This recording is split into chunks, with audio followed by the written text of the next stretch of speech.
இந்த புதிய நாளிலே ஆண்டவராகிய இயேசு கிறிஸ்துவின் நாமத்தினாலே உங்களை வாழ்த்துகிறோம். ஏசாயா 55 அதிகாரம் 7 வசனத்தில் கர்த்தர் சொல்லுகிறார், நம்முடைய தேவனிடத்திற்கே திரும்ப கடவன், அவர் மன்னிக்கிறதற்கு தயை பெருத்திருக்கிறார். நம்முடைய ஆண்டவருக்கு ஒரு நாமம் உண்டு, அவர் மன்னிப்பதிலே தயை பெருத்தவர். சிலர் பாவம் செய்த உடனே தவறான முடிவுகளை எடுப்பார்கள், பின்மாற்றத்திலேயே இருந்து விடுவார்கள்.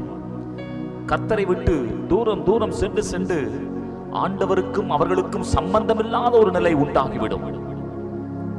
அருமையானவர்களே, நம்முடைய ஆண்டவர் எப்போதும் தம்முடைய ஜனத்தை தம்மண்டை சேர்த்துக் கொள்வதிலே அவர் ஆர்வம் உள்ளவராயிருக்கிறார். ஆகவே தான் அவர் மன்னிப்பதிலே தயை பெருத்தவர்.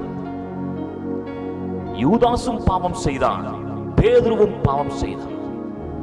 ஆனால் பேதுரு தேவனிடத்திலே வந்து தயை பெருத்த அந்த தேவனிடத்திலே மன்னிப்பை பெற்றுக் கொண்டான்.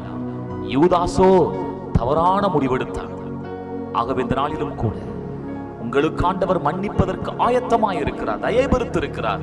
அவரிடத்திலே வாருங்கள், ஆசீர்வாதத்தை பெற்றுக் கொள்ளுங்கள். இந்த வார்த்தையின்படியே கர்த்தர் நம்மை ஆசீர்வதிப்பாராக. ஆமென்.